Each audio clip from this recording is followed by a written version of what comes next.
Hi everyone, તપોવન science એકેડમીની online lecture સિરીઝમાં બધાનું સ્વાગત છે. નમસ્કાર બધાને.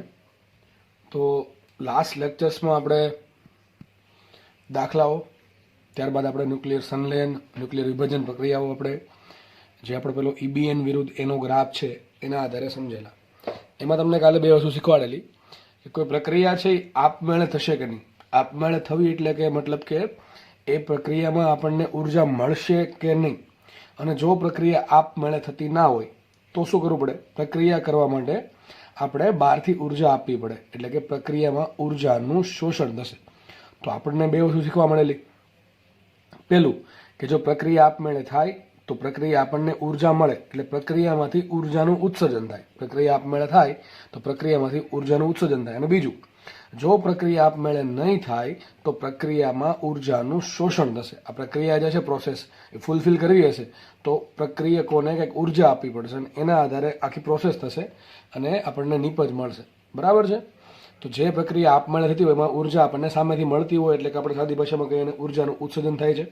અને જે પ્રક્રિયા આપમેળે થતી ના હોય એ પ્રક્રિયાને કરવા માટે ઉર્જા આપવી પડે આપણે, એટલે આપણે એમ કહીશું કે ઉર્જાનું શોષણ થયું પ્રક્રિયામાં. તો કાલે તમે બે વસ્તુ શીખવાડેલી જેના આધારે આપણે જે ન્યુક્લિયસ ચેપ્ટર છે એમાં જે તત્વો જે છે, બરાબર છે, પ્રક્રિયકોમાંથી જે નિપજ બને છે એ પ્રક્રિયા આપમેળે થશે કે નહીં એના માટે તમને બે વસ્તુ કીધી હતી. પહેલું કે પ્રક્રિયકોનું દળ ઇઝ ગ્રેટર ધેન નિપજનું દળ, તો દળ સુધી ધન મળશે. તમને ખબર છે દળ સુધી કોને કહેવાય? પ્રક્રિયકોનું દળ માઇનસ નિપજનું દળ ઇન્ટુ C² કરો, સોરી ડેલ્ટા કઈ રીતે મળશે? પ્રક્રિયકોનું દળ કરો માઇનસ નિપજનું દળ કરો, બરાબર, તમને દળ સુધી મળશે ડેલ્ટા M. ઇન્ટુ કરો C² તો તમને આન્સર જૂલમાં મળશે, બરાબર, એટલી ઉર્જા પ્રક્રિયામાં ઉત્પન્ન થાય. અથવા ઇન્ટુ કરો 931 મેગા ઇલેક્ટ્રોન વોલ્ટ તો તમને ઉર્જા મળશે મેગા ઇલેક્ટ્રોન વોલ્ટમાં, બરાબર છે. તો આપણે આ વસ્તુ જોઈ હતી. પછી તમને ગ્રાફ પરથી મેં સમજાવ્યું હતું કે નોર્મલ શું થાય કે ન્યુક્લિયર સંલયન થાય છે અને ન્યુક્લિયર વિભાજન થાય છે, જે કુદરતી પ્રોસેસ છે, બરાબર છે, જે કુદરતમાં થાય છે. એમાં શું થાય? ન્યુક્લિયર વિભાજન ને ન્યુક્લિયર સંલયન એ બંને પ્રોસેસ વડે ઘણી બધી માત્રામાં આપણને ઉર્જા મળે છે. તો એ બંને પ્રક્રિયાઓ આપમેળે થાય છે, મતલબ કે એમાં ઉર્જા મળે એટલે આપમેળે થતી જશે, બરાબર છે. તો આપણે ગ્રાફથી જોયું હતું કે કયા બે સંલયન ક્યારે થાય, સંલયન શું કામ હલકા તત્વો વચ્ચે થાય છે, ભારે તત્વોમાં જ કેમ વિખંડન થાય છે, એ બધું તમને સમજાવેલું છે. તો એના આધારે ગ્રાફ પરથી આપણે સમજાતા કે જ્યારે પ્રક્રિયક માટે EBN છે, પ્રક્રિયક એક આપ્યું હોય એના માટે EBN જે છે એ નિપજના EBN કરતાં વધારે હોય. મતલબ કે શું થાય કે પ્રક્રિયકો પહેલાં કેવા હતા? અસ્થાયી હતા, એટલે એનું EBN કેવું છે? ઓછું છે, બરાબર છે, સ્થાયિત્વ ઓછું છે. હવે એ વધારે સ્થાયી થવા માટે શું કરશે? વિકિરણોનું ઉત્સર્જન કરશે અથવા વિખંડન થશે એનું, એટલા માટે કંઈક નિપજ બનશે. કારણ કે આપણે ખબર છે આલ્ફા કણ ઉત્પન્ન થાય, બીટા કણ ઉત્પન્ન થાય તો આપણે શું થશે? પરમાણુ ભાર એમાં ચેન્જીસ આવે અને ઝેડમાં પણ ચેન્જીસ આવે છે, એટલે કંઈક નવું નિપજ મળશે. તો જે નવું નિપજ મળે છે એનું EBN કેવું વધારે હશે, એટલે તો કેવું છે? સ્થાયી છે. તો મતલબ માનો કે તમને ખાલી એમ કીધું કે ભાઈ A માંથી B બને છે, સમજો ખાલી A માંથી B બને છે. હવે એનું જે EBN છે એ B કરતાં કેવું હશે? ઓછું હશે, તો સ્થાયિત્વ થયું, તો પ્રક્રિયા આપમેળે થશે. હવે દાખલા ગણવા માટે છે ને આ રીત કામમાં નહીં લાગે બેમાંથી એક, કારણ કે રકમમાં તમને દળ નહીં આપે, રકમમાં તમને EBN નહીં આપે. રકમમાં છે ને તમને શું કરશે ખબર છે? હકીકત થતું એવું હોય કે એક કરતાં વધારે પ્રક્રિયકો હોય અને એક કરતાં વધારે નિપજ હોય, તો તમે EBN કેવી રીતે સરખાવશો? ભાઈ આની EBN એટલી, આની EBN એટલી, સમજ પડે કે નહીં? તમને એક પ્રક્રિયક આપ્યું અને એક નિપજ આપ્યું, ખબર પડી જાય કે ચલો A માંથી B બને છે, એની EBN ઓછું છે અને B નું EBN વધારે છે, એટલે પ્રક્રિયા આપમેળે થાય છે. પણ માનો કે A + B બરાબર C + D હોય તો તમે શું કરશો? બરાબર, સમજ પડે કે નહીં? તો જ્યારે એક કરતાં વધારે તત્વો પ્રક્રિયકો હોય અથવા નિપજની સંખ્યામાં એક કરતાં વધારે સંખ્યામાં નિપજ હોય ત્યારે શું કરવાનું? તો તમે EBN ની સરખામણી કરી શકો નહીં. તો ત્યારે કંઈ નહીં, EBN ના પપ્પા એટલે કોણ? EB, બરાબર ને? EBN નો જન્મ ક્યાંથી? EB માંથી થયો હતો. તમને યાદ હશે આપણે આ પ્રોસેસ ફોલો કરી હતી. પહેલા આપણે ડેલ્ટા M શોધ્યું હતું. શું શોધ્યું હતું? ડેલ્ટા M ઇન્ટુ શું કર્યું? C². તો મને શું મળી ગયું? બંધન ઉર્જા EB. શું મળી ગયું? બંધન ઉર્જા EB. અને ભાંગ્યા કરી નાખો A તો શું મળશે? મને EBN મળશે. બે બાજુ A વડે ભાંગી નાખો તો શું મળશે? EBN. તો આપણે માનો કે કોઈ પ્રક્રિયામાં એક કરતાં વધારે પ્રક્રિયકો છે ત્યારે આપણે ડાયરેક્ટલી EBN સરખાવી શકીએ નહીં, કારણ કે દરેકની EBN અલગ અલગ હોય, આપણે સરખાવી શકીએ નહીં. તો એક તત્વ આપ્યો ને એક નિપજ આપ્યું હોય, સોરી એક પ્રક્રિયક આપ્યું હોય ને એક નિપજ આપ્યું હોય, ત્યારે આરામથી કરી શકીએ કે ભાઈ ચલો એક આમાંથી આ ઉત્પન્ન થાય છે, બરાબર. પણ જ્યારે એક કરતાં વધારે પ્રક્રિયકો હોય ત્યારે આપણે શું કરશું? અથવા મોસ્ટલી 99.99% કેસમાં આપણે શું કરશું? આપણે શોધશું EB. શું શોધશું? EB. જેમ તમને ખબર છે કે પ્રક્રિયા કરતાં નિપજનું EBN વધારે હોય, પ્રક્રિયા કરતાં નિપજનું EBN વધારે હોય તો જ પ્રક્રિયા આપમેળે થાય. એવું જ છે કે જો તમારે શું કરવું? તમને જેટલા બી પ્રક્રિયાઓ આપ્યા છે એના માટે શોધોનું કુલ EB. આ મોસ્ટ IMP વસ્તુ કહું છું અત્યારે આગળના દાખલા સમજવા માટે. દાખલા પૂછાય છે આમાંથી, બરાબર, બહુ ઇઝી દાખલા પૂછાય છે, ધ્યાનથી સમજો. તમને પ્રક્રિયકો જેટલા બી પ્રક્રિયાઓ આપ્યા છે દરેકનું શું કરવાનું, કુલ ઈબી શોધવાનું. બે પ્રક્રિયકો આપ્યા તો પહેલા આ પ્રક્રિયકનું કેટલી કુલ બંધન ઉર્જા છે, બીજા પ્રક્રિયકની કુલ બંધન ઉર્જા છે, એ પ્રમાણે તમારે શું કરવાનું, પ્રક્રિયકોની કુલ ઈબી એટલે કે બંધન ઉર્જા શોધવાની. પછી એ જ રીતે શું કરવાની, સેમ વસ્તુ નિપજમાં ધારો કે એક કરતાં વધારે નિપજો છે, બરાબર, સી પ્લસ ડી પ્લસ ઈ, તમારે શું કરવાનું, સી માટે કુલ ઈબી શોધવાનું, ડી માટે કુલ ઈબી શોધવાનું અને ઈ માટે કુલ ઈબી શોધવાનું. ત્રણેયનો કરો સરળ, તમને શું મળશે, નિપજ માટે કુલ ઈબી, ઈબી એટલે બંધન ઉર્જા અને ઈબી એટલે ન્યુક્લિયસ દીઠ બંધન ઉર્જા, બરાબર છે, બંધનનું બાઇન્ડિંગ એનર્જી પર ન્યુક્લિયોન, બરાબર. તો જોવાનું, જો પ્રક્રિયકો કરતા પ્રક્રિયકોની જે બી કંઈક વેલ્યુ આવશે અને નિપજની ઈબીની કંઈક વેલ્યુ આવશે. જો પ્રક્રિયકની ઈબી કરતા નિપજની ઈબીની વેલ્યુ, કુલ જે વેલ્યુ છે એ વધારે આવે તો જ પ્રક્રિયા આપમેળે થાય. બસ, તો ટૂંકમાં આના જેવું જ છે. પ્રક્રિયક કરતા નિપજની ઈબી વધારે તો પ્રક્રિયા આપમેળે, એવું જ અહીંયા પ્રક્રિયક કરતા નિપજ માટે કુલ બંધન ઉર્જા ઈબી વધારે તો પ્રક્રિયા આપમેળે થશે. તો લખ્યું છે નીચે, આથી પ્રક્રિયક કરતા નિપજની બાજુ બંધન ઉર્જા વધે તો પ્રક્રિયા આપમેળે થાય, અને જો નિપજની બંધન ઉર્જા ઓછી હોય કોના કરતા, પ્રક્રિયા કરતા, તો પ્રક્રિયા આપમેળે થશે નહીં. આમાં શું થાય, ઉર્જાનું શોષણ થાય, આમાં થાય ઉર્જાનું શોષણ, આમાં થશે ઉર્જાનું શોષણ, આમાં શું થાય, ઉર્જાનું ઉત્સર્જન થાય, આમાં થાય ઉર્જાનું ઉત્સર્જન, એક્ઝોથર્મિક પ્રોસેસ થાય, ઉષ્મા ક્ષેપક અને કહેવાય ઉષ્મા શોષક. એટલે આને કહેવાય એક્ઝોથર્મિક રિએક્શન, આને કહેવાશે એન્ડોથર્મિક રિએક્શન, બરાબર છે. કંઈ નહીં, ચલો આટલી ખબર પડી ગઈ આપણને કે ભાઈ પ્રક્રિયકનું ઈબીએન કરતાં નિપજનું ઈબીન વધારે હોવું જોઈએ પ્રક્રિયા આપમેળે થવા માટે, તો ઉર્જાનું ઉત્સર્જન થશે. અથવા તો પ્રક્રિયકો માટે કુલ ઈબી છે એની કિંમત કરતાં નિપજ માટે જે કુલ ઈબી મળે એ વધારે હોવું જોઈએ. ટૂંકમાં પ્રક્રિયક કરતાં નિપજમાં ઈબીની કિંમત વધારે હોય તો જ પ્રક્રિયા આપમેળે થશે. 100 વાતની એક વાત. ટૂંકમાં ત્રણ મુદ્દા તમારે યાદ રાખવાના છે. આ તમે સ્ટેટમેન્ટમાં પૂછાઈ શકે, બરાબર, પણ આપણે આ બેને યુઝ નહીં કરીએ, આ બેનું દાખલા કરવા માટે યુઝ કરશું નહીં, આપણે આનો યુઝ કરશું, કારણ કે આપણે જે કોઈ પ્રોસેસ આપી છે એમાં ઓબ્વિયસલી એક કરતાં વધારે પ્રક્રિયકો અને એક કરતાં વધારે નિપજ હશે. ચલો દાખલો ગણી આના આધારિત, દાખલો ગણી એકદમ આપણને મગજમાં ખ્યાલ ક્લિયર થઈ જાય. ચલો શું કહે છે, જો દાખલો પૂછેલ દાખલો છે, આવા દાખલા ભવિષ્યમાં પૂછાશે, બહુ ઇઝી દાખલા છે. રમતા રમતા હું માનું ત્યાં સુધી એમાં પેને પકડવી નહીં પડે છેલ્લે, બરાબર, પેન પકડાવ કે દાખલો સોલ્વ થઈ જાય એવો છે, પણ શીખી લેવો છે. શું કહે છે, જો બે ડ્યુટેરોન, બરાબર, 1H2, બે ડ્યુટેરોન 1H2, ઘણી વખત એને ડી પણ લખ્યો હોય, કોઈ જગ્યાએ ડી લખ્યો હોય કે આપણે આલ્ફા લખીએ પ્રમાણે ડી લખ્યો હોય, બરાબર, H, D અને T. તો હાઇડ્રોજન, ડ્યુટેરોન અને ટ્રિટિયમ, એમાંથી કોની વાત કરી છે, બે ડ્યુટેરોનની. એક ની કેટલા, બે ડ્યુટેરોન ભેગા મળીને, હવે ભેગા મળ્યું શું થાય, વિખંડન સંલયન થાય, તો આ એક એક્ઝેક્ટલી શું છે, એમ પણ લખી શકે કે બે ડ્યુટેરોનનું સંલયન થવાથી, બરાબર છે. તો બે ડ્યુટેરોનનું સંલયન થવાથી અથવા ભેગા મળીને શું બનાવે, આલ્ફા ગણ બનાવે છે. કઈ પ્રોસેસ હશે વિચારો, આવી કંઈક દશક નહીં થાય. જો શું છે, એક ડ્યુટેરોન હતો 1H2, તો કેટલા છે, બે છે, બે બનાવે શું બને, આલ્ફા બને. વિચારો થાય છે ઇક્વેશન બેલેન્સ, જુઓ તો 2 × 2 2 આવી ગયા, 2 × 2 4 આવી ગયા, 4, તો ઝેડ પણ સરખા છે ને એ પણ સરખા છે, બરાબર. તો સીધી વાત છે કે બે ડ્યુટેરોન ભેગા થાય તો આલ્ફા કણ બને. હવે આ ન્યુક્લિયર સનલાઇન શું થાય, હકીકત સનલાઇન થયું છે, કે થયું છે આ સનલાઇન. તો કાં તો બે વસ્તુમાં થઈ શકે, કાં તો બે ભેગા થઈને જે આલ્ફા બને છે તો જોડે મને કંઈક ઉર્જા મળી શકે, બરાબર. જો પ્રક્રિયા આપમેળે થશે, આ પ્રક્રિયા આપમેળે થશે તો કંઈક ઉર્જાનું ઉત્સર્જન કરશે. અથવા એવું બની શકે કે ભાઈ માનો કે આની જે કુલ બંધન ઉર્જા છે એ આલ્ફા કણની બંધન ઉર્જા કરતાં વધારે છે, તો પ્રક્રિયા આપમેળે થશે નહીં, હમણાં શીખવાડ્યા પ્રમાણે, બરાબર છે. તો પ્રક્રિયા આપમેળે નહીં થાય તો બહારથી ઉર્જા આપવી પડશે, એટલે પ્રક્રિયા ઉર્જાનું શોષણ કરશે. આપણને અત્યારે કઈ ખબર છે નહીં, આ તમે જોઈને ના કહી શકો ભાઈ કે ભાઈ આ ચલો પ્રક્રિયા આપમેળે થશે કે નહીં થાય, ઉર્જાનું ઉત્સર્જન થશે કે શોષણ થશે, એ આપણે કહી શકીએ નહીં. એના માટે કેલ્ક્યુલેશન કરવી પડે. તો એના માટે કેલ્ક્યુલેશન માટે તમને કંઈક વસ્તુ બીજી આપે છે. પેલા આ સમજ પડી ગઈ, બે ડ્યુટેરોન ભેગા થઈને શું બનાવે છે, આલ્ફા ગણ બનાવે. ચલો બની ગયા, અહીંયા આગળ વધીએ. શું કહે છે, ડી એટલે કે ડ્યુટેરોન માટે તમને ઈબીએન આપ્યું, કેટલું આપ્યું ઈબીએન, 1.1 મેગા ઇલેક્ટ્રોન. ડ્યુટેરોન માટે ઈબીએન આપ્યું 1.1 મેગા ઇલેક્ટ્રોન, અને આલ્ફા માટે ઈબીએન આપ્યું છે 7 મેગા ઇલેક્ટ્રોન વોલ્ટ. ઓકે, ચલો લેવામાં આવે તો ઉપરની પ્રક્રિયામાં ઉત્સર્જાતી અથવા શોષાતી ઉર્જા શોધો, અને પ્રક્રિયા આપમેળે થશે કે નહીં એ તમારે જણાવવાનું છે. ટૂંકમાં બે ક્વેશ્ચન આન્સર આપવાના છે, પ્રક્રિયા આપમેળે થશે કે નહીં, અને બીજું શોધવાનું છે પ્રક્રિયા જો આપમેળે થાય તો કેટલી ઉર્જાનું ઉત્સર્જન થાય, અને બીજી વાત પ્રક્રિયા જો આપમેળે નહીં થાય તો પ્રક્રિયામાં કેટલી ઉર્જાનું શોષણ થાય. એક્ઝેક્ટલી આમાં 4 વસ્તુ છે, આપણે આમાં 4માંથી એકય ના કહી શકીએ અત્યારે શું છે. પ્રક્રિયામાં ઉર્જાનું ઉત્સર્જન થશે કે શોષણ થશે ખબર નથી, પ્રક્રિયા આપમેળે થશે કે નહીં એ પણ ખબર નથી. જોઈને ખબર પડે, ઇક્વેશન જોઈને ખબર એટલીસ્ટ ના પડે, બરાબર. આ તુક્કો મારું અલગ વસ્તુ છે. તો ગણતરી કરીએ. ચલો હમણાં શું શીખવાડું, પ્રક્રિયા આપમેળે થાય કે ન થાય, કરવાનું શું, તમારે શું કરવાનું, પ્રક્રિયક બાજુ કુલ કેટલી બંધન ઉર્જા ઈબી શોધવાની, અને નિપજ બાજુ કુલ ઈબી શોધવાની. પ્રક્રિયક બાજુ ઈબી શોધો અને નિપજ બાજુ ઈબી શોધો. ચલો મારું એક જ કામ છે, હવે મારે પ્રક્રિયક બાજુ ઈબી શોધવી છે, અને નિપજની સાઈડ ટૂંકમાં જે આલ્ફા કણને ખબર ને શું કહેવાય, હિલિયમ He24. આલ્ફા કણ એટલે શું થાય, હિલિયમનું ન્યુક્લિયસ, સિમ્પલ. તો મેં આલ્ફાની જગ્યાએ He24 લખ્યા છે, સાઈડમાં લખું છું આલ્ફા. ઘણા થાય હિલિયમ ક્યાંથી બની ગયો, આલ્ફા એટલે કે હિલિયમ He24 એટલે કે હિલિયમ નહીં પણ હિલિયમ પરમાણુ નહીં, હિલિયમનું ન્યુક્લિયસ, બરાબર. ઓકે, આગળ વધીએ. ચલો, તો મારે શોધવાનું શું છે કે આ જે ડ્યુટેરોન છે એનું કુલ આ પ્રક્રિયક, જો પ્રક્રિયકની કહું છું, એકલાની નહીં, પ્રક્રિયકની કુલ ઈબી શોધવાની અને નિપજની કુલ ઈબી શોધવાની. ચલો શોધીએ આપણે પ્રક્રિયકની ઈબી. ચલો, પ્રક્રિયકમાં કોણ છે? ડ્યુટેરોન છે. એમાં બે ડ્યુટેરોન છે. ચલો અલગ અલગ શોધવી પડશે આપણે, અથવા એકને શોધીને ગુણ્યા 2 કરી દેવા પડે. તો મારે પહેલા શોધવી છે ઈબી.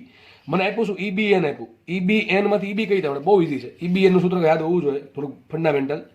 EBN બરાબર શું થાય? EB ભાગ્યા A. તો EB બરાબર શું થાય? EBN ગુણ્યા A. સમજ પડે કે ન પડે? ટૂંકમાં તમારે EB શોધવું શું કરવાનું ભાઈ? EBN આપ્યું છે ને પરમાણુ દળાંક વડે ગુણી નાખો. તો ચલો વિચારો, અહીંયા જો દાખલો બહુ ઈઝી છે, લગભગ ગણી નાખ્યો છે, બરાબર. એમાં કંઈ ખાસ સમજાવવા લાયક છે નહીં. હવે આટલી તમને એટલી સવા આવડવું જોઈએ, બરાબર. આટલું તો ચલો. તો ડ્યુટેરોન છે, મારે એક ડ્યુટેરોન માટે પહેલા શોધવું છે EB. ચલો, તો એક ડ્યુટેરોન છે એનું પહેલા EBN કેટલું આપ્યું? તો રકમ આપ્યું EBN 1.1 મેગા ઇલેક્ટ્રોન. લખો આપણે 1.1 મેગા ઇલેક્ટ્રોન, બરાબર છે. આ મને આપ્યું ડ્યુટેરોનનું EBN. મારે કામ કરવું છે EB નું. તો હવે વિચારો, EBN માંથી EB કઈ રીતે મળે?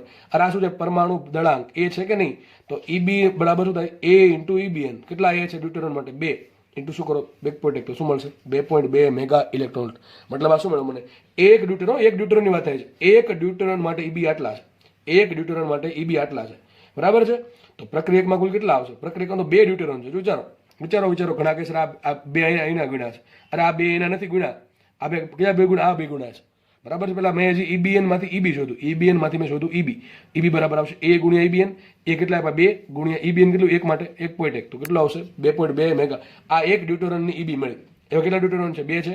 તો એક ડ્યુટેરોનની EB કેટલી હોય? 2.2 હોય. તો 2 ની કેટલી હોય? 4.4. તો મને શું મળી ગયું? પ્રક્રિયક સાઈડ કુલ બંધન ઉર્જા મળી ગઈ. કેટલી? 4.4 મળે. સમજ પડે કે ન પડે? એક ડ્યુટેરોન માટે EB છે 2.2. તો 2 ડ્યુટેરોન હોય તો કેટલી હોય? 4.4. તમને 5 આપે 10 આપે, આપણને કઈ ફરક પડતો છે નહીં. રકમમાં તમને ડ્યુટેરોન જગ્યાએ કોઈ પણ દાખલો આપે, બરાબર છે, આવું કંઈક સમીકરણ આપી દેશે. ટૂંકમાં સમીકરણ આપશે, તમારે શું કરવાનું? પ્રક્રિયક બાજુ કુલ EB શોધવાનું અને નિપજ સાઈડ EB શોધવાનું. પ્રક્રિયક સાઈડ EB કઈ રીતે મળશે તમને? તો તમને છે રકમમાં કોઈ EB નહીં આપે, તમને આપે શું? પહેલા EBN આપશે. તો EBN માંથી EB કઈ રીતે મળે? EBN તમારે ગુણવાના A વડે, બરાબર. પરમાણુ ક્રમાંક અહીં તો ચલો 2 ડ્યુટેરોન છે, અલગ અલગ હોય તો શું કરે? અલગ ડ્યુટેરોન માટે શોધે, બીજો કોઈ તેના માટે આપણે EB શોધે, પછી શું કરે? છેલ્લે સરવાળો કરે, બરાબર. એ પ્રમાણે તમારે કરવું પડે. આગળ વાત કરીએ નિપજ સાઈડ. ચલો, પ્રક્રિયક સાઈડ તો મળી ગયું અને 4.4 મેગા ઇલેક્ટ્રોન વોલ્ટ, બરાબર. મેગા ઇલેક્ટ્રોન વોલ્ટમાં આન્સર આવશે બધો. હવે આપણે શોધીએ નિપજ સાઈડ. ચલો, નિપજમાં કોણ છે? એક જ છે, આલ્ફા. કોણ છે? આલ્ફા. આલ્ફાને શું કહેવાય? He24. શું કહેવાય? He24. હવે આલ્ફા માટે EBN તમને કેટલા રકમમાં ચોખ્ખું લીખું છે કે આલ્ફા માટે EBN બરાબર 7 મેગા ઇલેક્ટ્રોન વોલ્ટ છે. તો આલ્ફા માટે EBN 7 મેગા ઇલેક્ટ્રોન વોલ્ટ. એના માટે મારે EBN નું કામ છે કે EB નું કામ છે? મારે કામ છે EB નું. તો EBN માંથી EB કઈ રીતે જવાય? તો સિમ્પલ A વડે ગુણો. 7 ચોક 28, બરાબર. A ગુણ્યા EBN 7 ચોક 28. હવે જોઈને ખબર પડી જાય કે 7 ચોક 28 થાય, બરાબર. આ બધું લખો નહીં તો ચાલે, અત્યારે લખી નાખજો, પણ દાખલો જ્યારે તમારે એક્ઝામમાં પૂછે આ ટાઈપનો ત્યારની વાત છે, બરાબર. સમય બચાવવા માટે. એટલે તો મગજ ભગવાન બહુ સારું આપ્યું બધાને, વાપરી શકીએ તો, બરાબર. તો આપણને આલ્ફા માટે EBN કેટલા આપ્યા હતા? 7 આપ્યા હતા. એમાં આલ્ફા માટે શું છે? A કેટલા? 4 હોય તો 7 ચોક 28. તો આલ્ફા માટે EBN મળે 28 મેગા ઇલેક્ટ્રોન. દાખલો આપણે ગણવા માટે પાછળનો પેજનો યુઝ કરીએ. તો જુઓ આપણે શું મળ્યું છેલ્લે? મને કંઈક આવું મળ્યું હતું કે ડ્યુટેરોન છે, એક ડ્યુટેરોન માટે EBN કેટલું? 1.1 હોય. તો આખા ડ્યુટેરોન માટે EB કેટલું હોય? 2.2, બરાબર. પછી આપણે આવું જોયું, જે આલ્ફા કણ છે એના માટે EBN કેટલું આપ્યું? 7 આપ્યું. તો આખા આલ્ફા માટે EB કેટલા હોય? 7 ચોક 28, બરાબર. 2 સિમ્પલ ગુણાકાર. આ 2 નો ગુણાકાર આ મળ્યું, આ 2 નો ગુણાકાર આ મળી ગયું. ચલો, તો કંઈક પ્રક્રિયા આપણે આવી હતી, બરાબર છે, કે ડ્યુટેરોન એટલે કે 1H2 goes to He24, બરાબર. બે ડ્યુટેરોન છે. તો એક ડ્યુટેરોન માટે EB કેટલું મળ્યું? 2.2 મળ્યું. કેટલા છે? 2 છે. 2 માટે કેટલું મળે? 4.4 મળે. કેટલા મળે? 4.4. તો મને પ્રક્રિયક સાઈડ કુલ EB મળી ગયું. મને શું મળ્યું? પ્રક્રિયક સાઈડ કુલ EB મળી ગયું. 1 મિનિટ, ચલો હવે દેખાશે તમને વ્યવસ્થિત. તો મને પ્રક્રિયક માટે કુલ EB મળી ગયું. કેટલું મળ્યું? 4.4. અને નિપજ સાઈડ એક જ આલ્ફા કણ છે, તેના માટે EB કેટલું આવ્યું? 28 આવ્યું. તો જો પ્રક્રિયક સાઈડ કુલ EB કેટલું? 4.4 છે. નિપજ સાઈડ કુલ EB કેટલું છે? 28 છે. તો હમણાં શું શીખવાડ્યું? પ્રક્રિયક કરતા નિપજનું EB અહીંયા કેવું વધારે છે કે ઓછું છે? વધારે છે. હમણાં શું શીખવાડ્યું? પ્રક્રિયક કરતા નિપજનું EB વધુ તો પ્રક્રિયા આપમેળે. હમણાં શીખવાડ્યું, લીખું જશે, તો લીખું જ છે, અહીંયા જ છે. પ્રક્રિયક કરતા નિપજનું EB વધારે તો પ્રક્રિયા આપમેળે થાય. તો આ પ્રક્રિયા કેવી થાય? આપમેળે થશે કે નહીં થાય? થશે ભાઈ, બરાબર છે. આ પ્રક્રિયા આપમેળે થશે. કારણ શું છે? કારણ કે ડ્યુટેરોનમાંથી હિલિયમ બને છે ત્યારે શું થાય છે કે ભાઈ સ્થાયિત્વ વધે છે, એટલે પ્રક્રિયા આપમેળે થવાની પોસિબિલિટી છે. પોસિબિલિટી છે. ગણતરી કરીને આપણને ખબર પડી ગઈ કે ભાઈ કે એક્ઝેક્ટલી પ્રક્રિયા આપમેળે થશે. તો પહેલો પ્રશ્ન આન્સર મળી ગયો આપણને, પ્રક્રિયા આપમેળે થશે. તમે લખવાનું આવું છે કે પ્રક્રિયક માટે ઈબી કેટલા છે? કુલ 4.4 છે. નિપજ માટે કુલ ઈબી કેટલા છે? 28 છે. તો પ્રક્રિયક કરતા નિપજનું ઈબી વધારે છે, બંધન ઉર્જા વધારે છે, એટલે પ્રક્રિયા આપમેળે થશે. અને પ્રક્રિયા આપમેળે થાય તો કેટલી ઉર્જા ઉત્પન્ન થાય એ પણ આપણે શોધવાનું છે. કેટલી ઉર્જા થશે? તો નિપજ સાઈડની બંધન ઉર્જા માઇનસ પ્રક્રિયક સાઈડની બંધન ઉર્જા કરી દે તો તમારો આન્સર આવી ગયો. શું આવશે? ચલો, નિપજ સાઈડ બંધન ઉર્જા કેટલી છે? 28 છે. માઇનસ પ્રક્રિયક સાઈડ કેટલી છે? 4.4. તો કેટલી આપણને ઉર્જા મળશે? 23.6 મેગા ઇલેક્ટ્રોન વોલ્ટ. કેટલી ઉર્જા મળશે? 23. આ ઉર્જા ઉત્સર્જન થશે. આ ઉર્જાનું ઉત્સર્જન થશે. ઉત્સર્જન એટલા માટે થશે કારણ કે પ્રક્રિયા આપમેળે થાય છે. બરાબર છે? તો આટલી ઉર્જા મળશે. આ નિપજની જે કુલ ઉર્જા આવી ને એમાં 2 ઉર્જા આવી ગયો. નિપજનું દળના કારણે ઉર્જા ને પ્લસ કેટલી ઉર્જા મળે એ આવી ગયું, બધું આવી ગયું. ટૂંકમાં વધારાની જે ઉર્જા છે અહીંયા 4.4 હતી, થઈ ગઈ 28. બરાબર? તો વધારાની ઉર્જા જે મળી આપણને એ હકીકત આ ઉર્જા મળી ઉત્સર્જન. એક્ઝેક્ટલી ઉર્જા સંરક્ષણ જ થાય છે. બરાબર? પણ આટલી ઉર્જા ઉત્સર્જિત થઈ એમ કહ્યું. કેટલી? 13.6 મેગા ઇલેક્ટ્રોન વોલ્ટ ઉર્જાનું ઉત્સર્જન થયું. ચલો, એ તમારા માટે બીજો દાખલો બનાવ્યો છે મેં આવો. બરાબર છે? સિમ્પલ દાખલો છે. કરેક્ટ તમને છે ને આવું સંખ્યાઓ ના આપે. ટૂંકમાં કેમ આંકડા આપ્યા 1.1, 2.2, 7, 28 એવા આંકડા નથી આપ્યા. સિમ્પલ. હવે વિડીયો પોઝ કરો, દાખલો જાતે ગણવાનો પ્રયત્ન કરો. બરાબર છે? આગળ જે ભણાવ્યો છે બેઠું એવું જ કરવાનું છે, પણ અહીંયા આંકડા નથી. બરાબર છે? તો અહીંયા સમજ્યા હશો તો જ આવડશે. ભાઈ સમજ્યા નહીં હોય તો નહીં આવડે દાખલો. બરાબર? રકમ વાંચીએ, તમે વિડીયો પોઝ કરીને જાતે ગણો, પછી હું જે ભણાવું છું જુઓ. બરાબર? કદાચ કંઈક નવું શીખવા મળે. તો ચલો જોઈએ, રકમ વાંચીએ આપણે. મને એક ન્યુક્લિયસ આપ્યું છે પી. એ પી માટે પરમાણુ પરમાણુ ક્રમાંક Z અને પરમાણુ દળાંક N છે. અને બીજું તત્વ છે ક્યુ માટે છે Z' અને 2N. બરાબર? આવું કંઈક મને રકમમાં ટૂંકમાં બનાવી એ લોકો આપી દીધું છે. પી ને ક્યુ બે શું છે? તત્વો છે, તો ન્યુક્લિયસો છે. આના માટે પરમાણુ ક્રમાંક Z, આના માટે Z' છે. આના માટે પરમાણુ દળાંક N છે, આના માટે કેટલો? 2N છે. ચલો આગળ વધીએ. પી અને ક્યુ માટે EBN મને આપ્યા અનુક્રમે. કેટલા આપ્યા? X ને Y. જો રકમમાં મને આંકડા નથી આપ્યા, પણ એની જગ્યાએ આ લોકોએ X, Y, P, Q બધું આપી દીધું છે. Z, N, 2N. આપણને કંઈ ફરક પડતો છે અને ઘણા આવું જોઈને બી જાય. પણ એમાં શું કોન્સેપ્ટ આવડે તેમાં કંઈ ફરક ના પડે, ગમે એવું આપે ને પછી. તો મને શું આપ્યું? પી માટે EBN આપ્યું. કેટલું? X આપ્યું. પી માટે EBN આપ્યું X, અને Q માટે EBN આપ્યું Y. પી માટે EBN છે X અને Q માટે EBN છે Y. પ્રક્રિયા પણ આપી દીધી છે. પ્રક્રિયા કઈ થાય છે? 2P થી Q. તે પ્રોસેસ થાય છે 2P થી Q પ્રોસેસ થાય છે. તો ક્વેશ્ચન ચોખ્ખો છે અહીંયા. પ્રક્રિયા માટે શોષાતી ઉર્જા, જો શું લખું નાખ્યું છે? શોષાતી ઉર્જા. એ લોકોએ આગળના ક્વેશ્ચનમાં શું હતું? તમને પ્રશ્ન પૂછ્યો હતો પ્રક્રિયા આપમેળે થાય કે નથી થતી, અને બીજો પ્રશ્ન શું હતો? પ્રક્રિયામાં કેટલી ઉર્જાનું ઉત્સર્જન થાય કે શોષણ થાય. એ આપણે નક્કી કરવાનું હતું. પણ અહીંયા તમને રકમમાં ઓલરેડી આપી જ દીધું છે કે પ્રક્રિયામાં શોષાતી ઉર્જા શોધો. તો આના પરથી આપણે એક તો નક્કી કરી શકીએ કે પ્રક્રિયામાં ઉર્જાનું શોષણ થાય છે એટલે પ્રક્રિયા આપમેળે થતી નથી. ને પ્રક્રિયા આવું ક્યારે થાય? પ્રક્રિયા આપમેળે ક્યારે ના થાય? જ્યારે પ્રક્રિયકોની કુલ બંધન ઉર્જા નિપજની બંધન ઉર્જા કરતા વધારે હોય તો જ આવું થાય, બાકી થાય નહીં. દાખલો ગણીએ આપણે. જેમ દાખલો હતો એને જેવો દાખલો ગણવાનો છે આપણે. તો વિચારો અહીંથી જો આ પ્રક્રિયક છે 2P અને આ છે નિપજ. બરાબર? તો કરવાનું શું? 2P એટલે કે પ્રક્રિયકોની કુલ બંધન શોધવાની, EB શોધવાનું. આના માટે કુલ EB શોધવાનું અને આના માટે EB શોધવાનું. બરાબર છે? આના EB માંથી આનો EB બાદ કરો તો શું મળે? શોષાતી ઉર્જા. બરાબર છે? જો યાદ રાખજો, ઉત્સર્જાતી ઉર્જા શોધવી હોય તો શું કરવાનું? નિપજમાંથી પ્રક્રિયક બાદ કરવાનું. કારણ શું? અને નિપજની વધારે છે, પ્રક્રિયકની ઓછી, તો તમને શું મળશે? ઉત્સર્જાતી ઉર્જા. અને ઘણી વખત માનો કે 44 હોત, 28 હોત તો શું થાય? સીધી વાત છે, પ્રક્રિયકની વધારે છે, નિપજની ઓછી છે. બરાબર? તો પ્રક્રિયા આપણને થશે નહીં થાય, તો ઉર્જાનું શોષણ થાય. તો કેટલી ઉર્જા આપવી પડે? 44 - 28. સીધી વાત. તમારે એક જ કામ કરવાનું, ટૂંકમાં આન્સર ધ્યાન રાખવાનું. બરાબર કે નહીં? તો ઉર્જાનું જ્યારે ઉત્સર્જન થાય ત્યારે નિપજમાંથી પ્રક્રિયક બાદ કરવી પડે, કારણ કે નિપજની વધારે હોય. અને જ્યારે પ્રક્રિયામાં ઉર્જાનું શોષણ થાય ત્યારે પ્રક્રિયકમાંથી નિપજની બંધન ઉર્જા બાદ કરવી પડે. કારણ શું થાય? પ્રક્રિયકની વધારે, એટલે પ્રક્રિયા આપણે થતી નથી. બરાબર? તો દાખલો ગણીએ આપણે. ચલો, તો પહેલા લઈ લઈએ Z નું કામ બતાવીએ. તો Z શું છે? P નું કામ બતાવે. PZN. બરાબર? PZN. ચલો, એક P હોય એના માટે બંધન ઉર્જા કેટલી આપી? P માટે બંધન ઉર્જા છે, ન્યુક્લિયસ બંધન ઉર્જા EBN. જો EBN આપ્યું મને ડાયરેક્ટલી EB આપી દે તો ગણતરી કઈ કરવાની જરૂર છે નહીં. મને કરવાની જરૂર છે નહીં. મને ડાયરેક્ટલી એમ કહી દે કે P માટે EB X છે, તો મને આના માટે X મળી ગયું. તો આના માટે X × 2x થાય. આ બધું 2x આવે. Q માટે કેટલો? Y આપે. પણ EB નથી આપ્યું, આપણને EBN આપ્યું. તો પહેલા આપણું સ્ટેપ શું આવે? EBN માંથી પહેલા મારે EB શોધવાનું. તો બહુ ઇઝી છે. શું કરવું પડે? P માટે EBN કેટલું? X છે. તો EB કઈ રીતે મળે? તો એનો જે પરમાણુ દળાંક N છે, હકીકત અહીંયા A હોય પણ એને આ લોકોએ સંજ્ઞા શું આપી? N આપી છે. તો N × X. હમણાં કર્યું હતું ને ભાઈ, આલ્ફા માટે 4 છે, તો 4 × 7 28. તો એ જ કરવાનું છે અહીંયા પરમાણુ દળાંક A બરાબર N છે ઇન્ટુ EBN છે X. તો બેનો ગુણાકાર શું મળે? EB મળે. તો P માટે EB કેટલું છે? P માટે EB છે NX. આમ જોઈને ખબર પડી જાય. P માટે EB છે NX. ચલો, Q માટે EB કેટલું છે? તો Q માટે EBN કેટલા આપ્યા રકમમાં? Y આપ્યા. Q માટે પરમાણુ દળાંક 2n છે અને પરમાણુ ક્રમાંક z છે. તો પરમાણુ દળાંકનું કામ છે આપણે. તો 2n છે તો પરમાણુ દળાંક ગુણ્યા એનું EBN. EBN કેટલું આપ્યું? y આપ્યું. તો EBN ઇન્ટુ પરમાણુ દળાંક એ કરો તો શું મળે? મને EB મળે. તો મને q નું EB મળી ગયું. કેટલું મળ્યું? EB 2ny અને p નું EB કેટલું છે?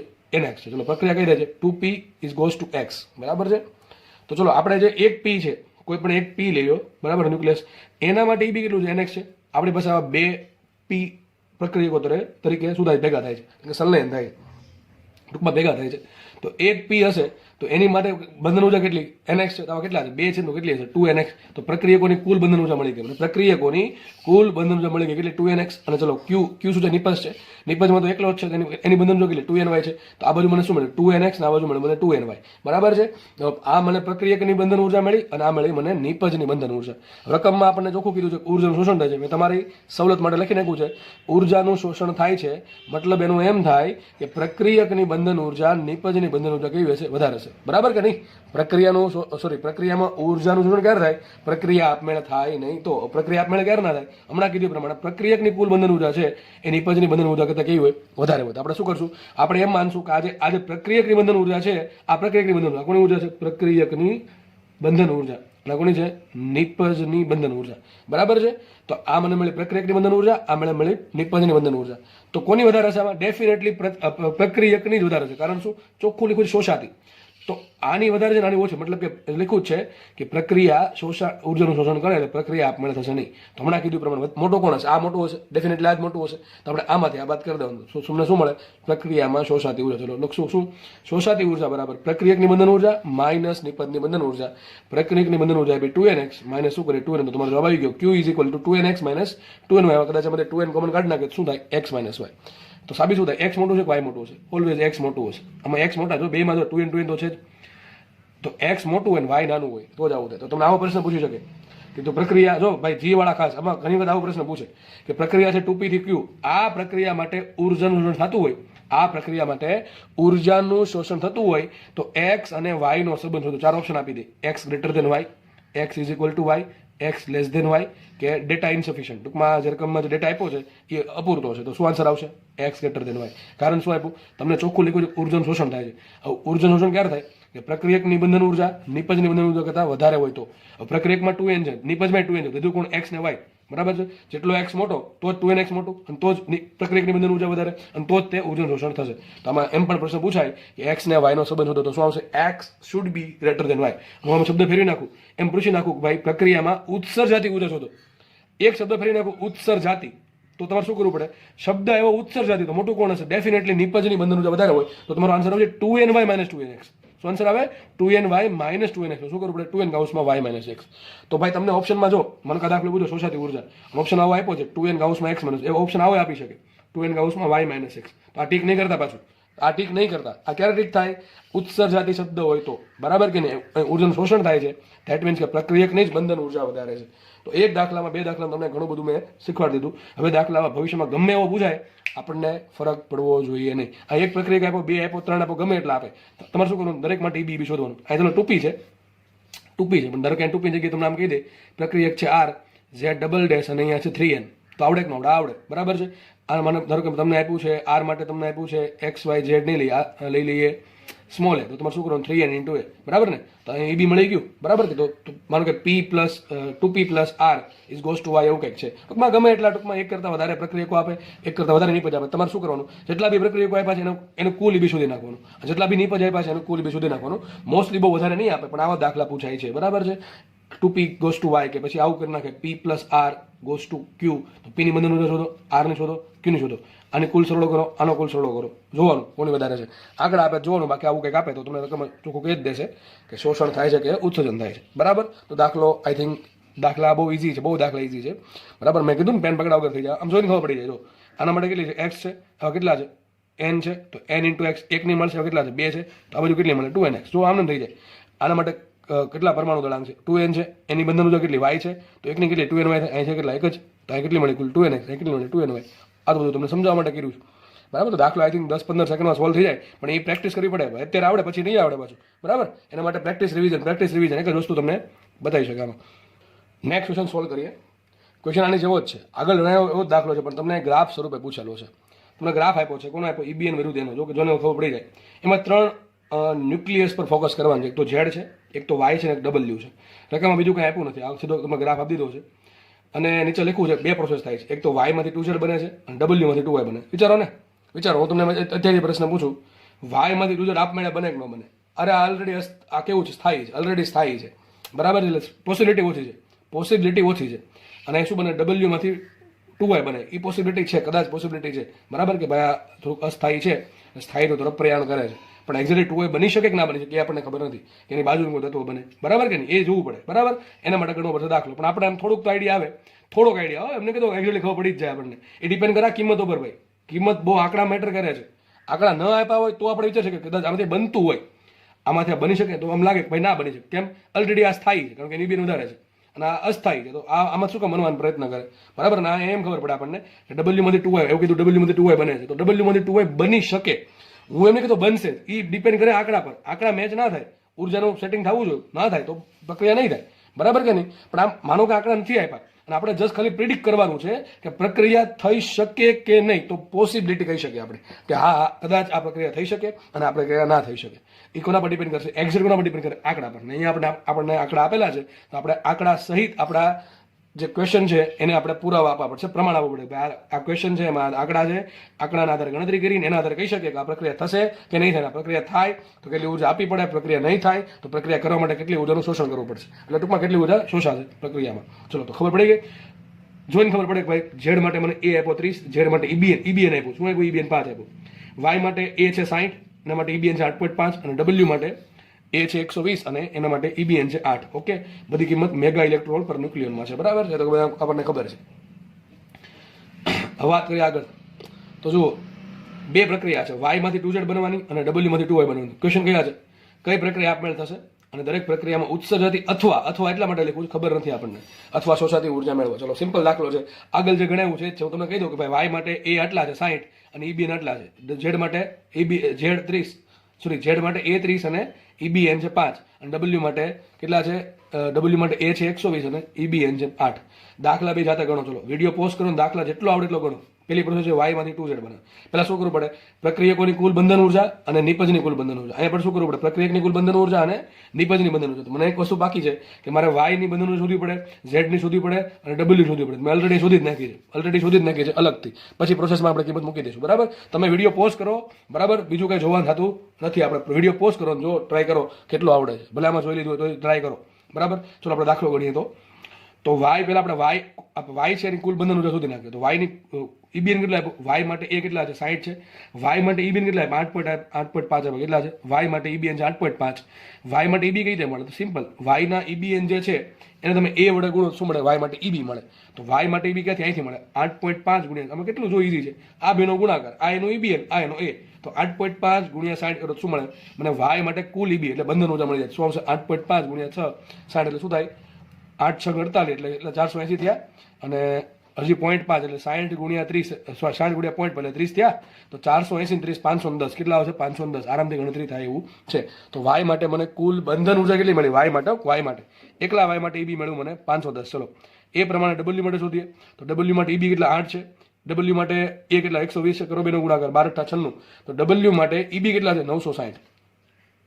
W માટે EBN 8 છે, પણ W માટે EB છે 960. કારણ શું? એનું A બહુ વધારે એટલા માટે. તો W માટે EB છે 960. ચલો આગળ વધીએ. Z, તો Z માટે EBN 5 છે ને પેલું શું છે? A 30 છે. શું આવશે? 5 3 15 શું આવશે? 150. તો Z માટે EB કેટલા થાય? 150 મેગા ઇલેક્ટ્રોન વોલ્ટ. તો ત્રણેય મળી ગયા. આપણે ફટાફટ કિંમત મૂકીએ. ચલો, પહેલી પ્રોસેસ. તો પહેલી પ્રોસેસ કઈ થાય છે? તમે કંઈક આવું કરવાનું હતું કે Y માંથી 2Z બને. ચલો, તો કરવાનું શું? પ્રક્રિયકોની કુલ બંધન ઉર્જા અને નિપજની કુલ બંધન ઉર્જા બે ખાલી જોવાની છે. ચલો, તો પ્રક્રિયકમાં ખાલી કોણ છે? Y જ છે. તો Y માટે બંધન ઉર્જા કેટલી છે? 510 દેખાય છે. કેટલી છે? 510 મૂકી દીધી. 510. ચલો, આ પ્રક્રિયકનું કામ પૂરું. નિપજમાં, ચલો, નિપજમાં Z પ્લસ, હકીકત છે ને આ શું આમ લખાયો કે Z પ્લસ Z ભેગું લખ્યું 2Z, બરાબર છે?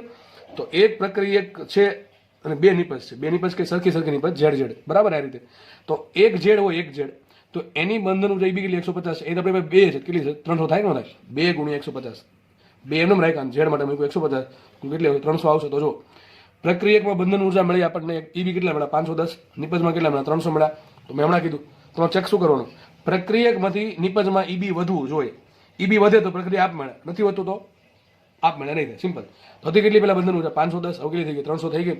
તો મતલબ જુઓ પ્રક્રિયક કરતા નિપજની બંધન ઉર્જા ઓછી, પ્રક્રિયક કરતા નિપજની બંધન ઉર્જા ઓછી છે, તો પ્રક્રિયા આપમેળે થશે નહીં, અને પ્રક્રિયામાં શું થાય, ઉર્જાનું શોષણ થાય. પેલા કીધું ખબર છે, આ સ્થાયી હોય તો શું કામ ટ્રાય કરે ભાઈ અસ્થાયી બનવાની, સમજ પડે કે નહીં? એટલે આપણું પ્રિડિક્શન સાચું પડ્યું, ટૂંકમાં આપણું પ્રિડિક્શન સાચું પડ્યું એમ કહી છે. એમ કહી શકું પ્રિડિક્શન. હો ભાઈ, શબ્દ બહુ જરૂરી છે પ્રિડિક્શન. હું એક્ઝેક્ટ ના કહી શકું આમ થશે કે નહીં, એ ડિપેન્ડ કરે. હું તમને હજી કહું છું, ડિપેન્ડ કરે આંકડા ઉપર. બરાબર, મોસ્ટલી ખબર પડી જ જાય આપણને કે નહીં થાય, પણ તો બી આપણે પુરાવા આપી દીધો.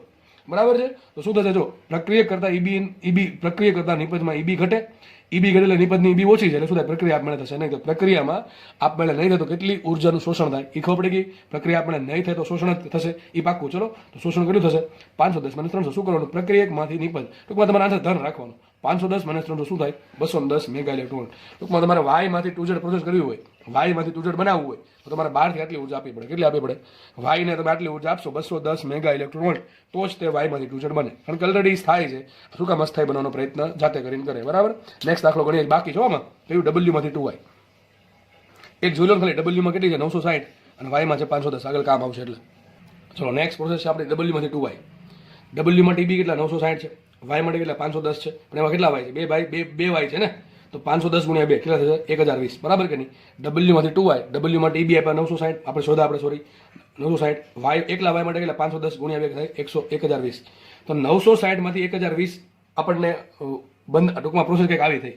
તો જો તો નિપજની કેટલી 1020, પ્રક્રિયકની કેટલી 960. તો ઈબી વધે છે ક્યાં, નિપજમાં. તો પ્રક્રિયકમાંથી નિપજ તરફ જતા એટલે પ્રોસેસ થતા શું થાય છે, ઈબી વધે છે. એટલે શું થાય, નિપજની બંધન ઉર્જા વધારે, નિપજની બંધન ઉર્જા પ્રક્રિયા કરતા વધારે, શું થાય, પ્રક્રિયા આપમેળે થાય.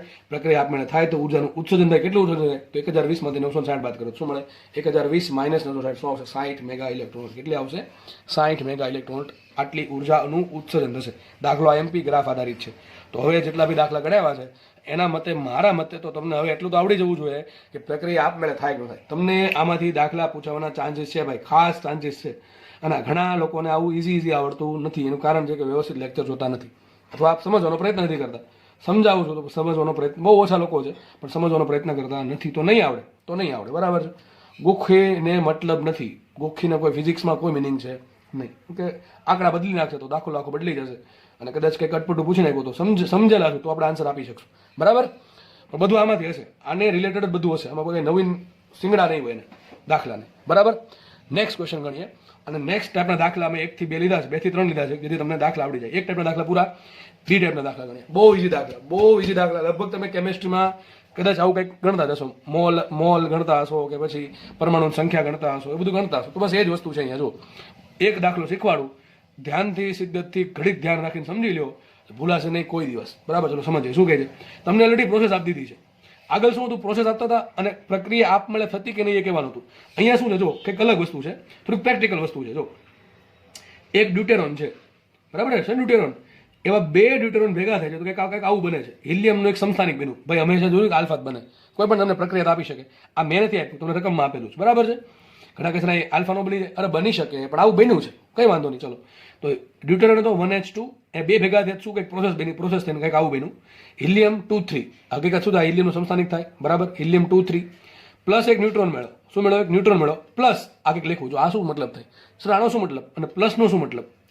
અરે મતલબ એમ થાય બકા કે 2 ડ્યુટેરોન ભેગા થશે તો એક તો કંઈક હિલિયમનું કંઈક આ સમસ્થાનિક બનશે, એક ન્યુટ્રોન બનશે, સોરી ન્યુટ્રોન બનશે ને, ન્યુટ્રોનનું ઉત્સર્જન થશે, અને આટલી ઉર્જા શું મળશે, શું લાગે, મળશે કે શોષાશે, ઉત્સર્જાશે, કારણ કે પ્લસ છે. આ પ્રક્રિયકમાંથી નિપજમાં જાઓ છો તો પ્રક્રિયકો વચ્ચે પ્રક્રિયા થઈ તો એક તો નિપજ મળે છે પ્લસ આટલી ઉર્જા મળે. મતલબ તો પ્રક્રિયામાં જોઈને ખબર પડી જાય આપણને કે 2 ડ્યુટેરોન ભેગા થાય તો આટલી ઉર્જા મળે. અસર આ 2 ડ્યુટેરોન શું થાય, 2 ડ્યુટેરોનના પરમાણુઓ. હકીકત શું છે, આ ડ્યુટેરોન એક પરમાણુ, બીજો પરમાણુ, બરાબર. 2 લખું ને, હકીકત આમ પ્રોસેસ છે ભાઈ, એક્ઝેક્ટ આમ છે. 1H2 પ્લસ 1H2, તો એક પરમાણુ બીજો પરમાણુ. તો મતલબ શું થયો, ડ્યુટેરોનના 2 પરમાણુ ભેગા થશે. સમજો, ખાલી ખાસ સમજો. જો આમાં ખબર ન પડી દાખલો ગોખવો પડશે. હજી કહું છું, સમજો શાંતિથી. એક ડ્યુટેરોનનો પરમાણુ હતો, એમાં બીજો ડ્યુટેરોનનો પરમાણુ શું થયું, સંલયન થયું. શું થયું, હકીકત આ ભેગા થયું એટલે સંલયન થયું.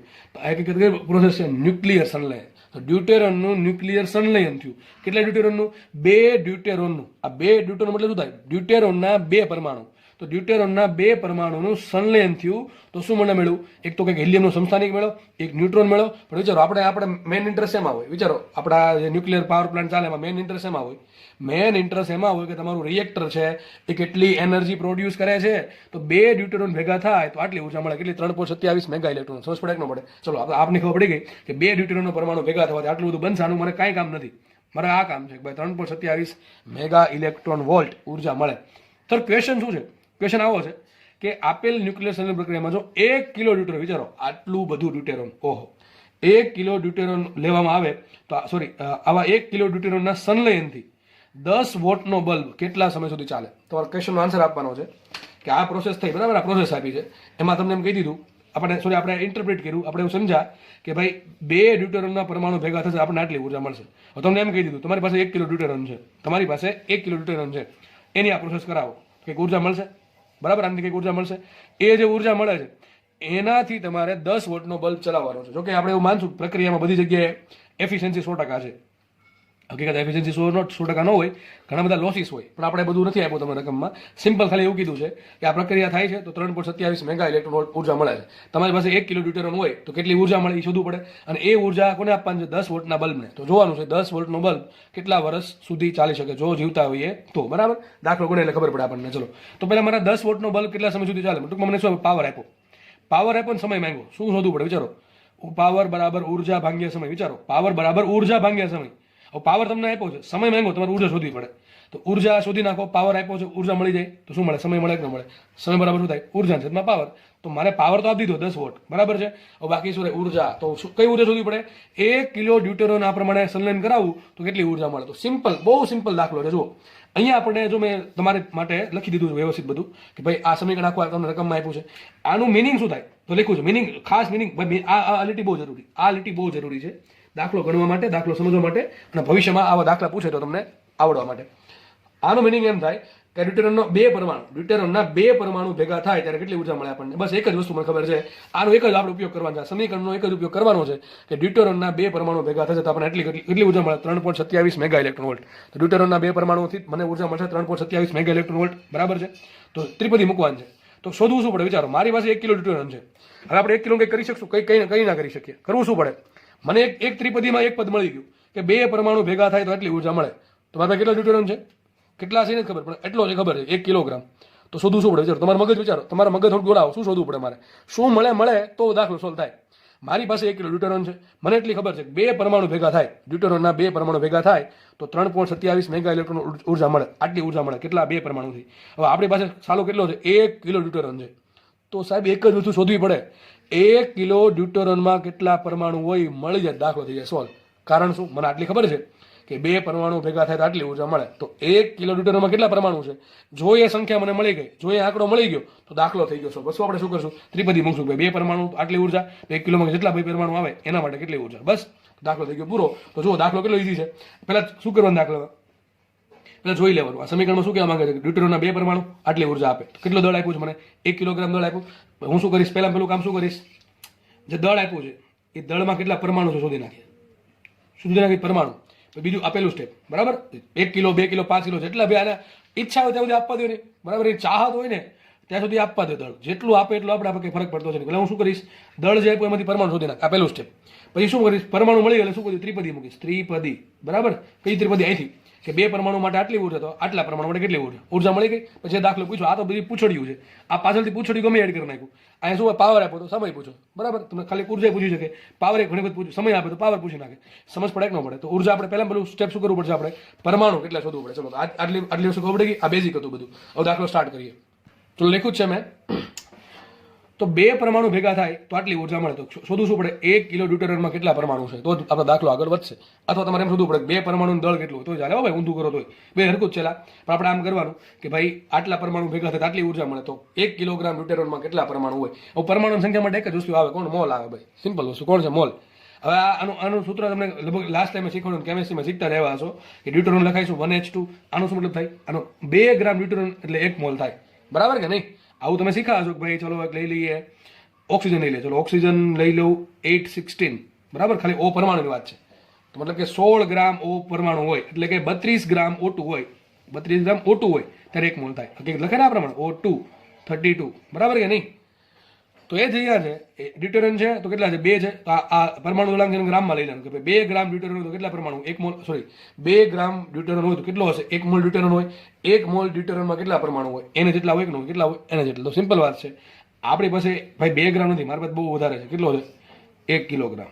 કેટલો છે? 1000 ગ્રામ, બરાબર કે નહીં? તો 2 ગ્રામ ડ્યુટેરન હોય તો સંખ્યા કેટલી હશે? એને હશે. તો 1000 ગ્રામ ડ્યુટેરન છે, કેટલી સંખ્યા હોય? 1000 ગ્રામ ગુણ્યા એને ભાગ્યા 2 ગ્રામ, કેટલા આવશે? 500. એને કેટલા આવશે? 500. મને સંખ્યા મળી ગઈ કે ભાઈ 1 કિલો ડ્યુટેરનમાં કેટલા પરમાણુ? આટલા પરમાણુ હોય. હવે શું કરવાનું તમને ખબર છે? હવે શું કરવાનું તમને ખબર છે? શું કે 2 પરમાણુ થાય, 2 પરમાણુ હોય એનું જો સંલયન થાય તો કેટલી ઉર્જા મળે? 3. કોની વાત છે? 2 પરમાણુ કોના? ડ્યુટેરનના.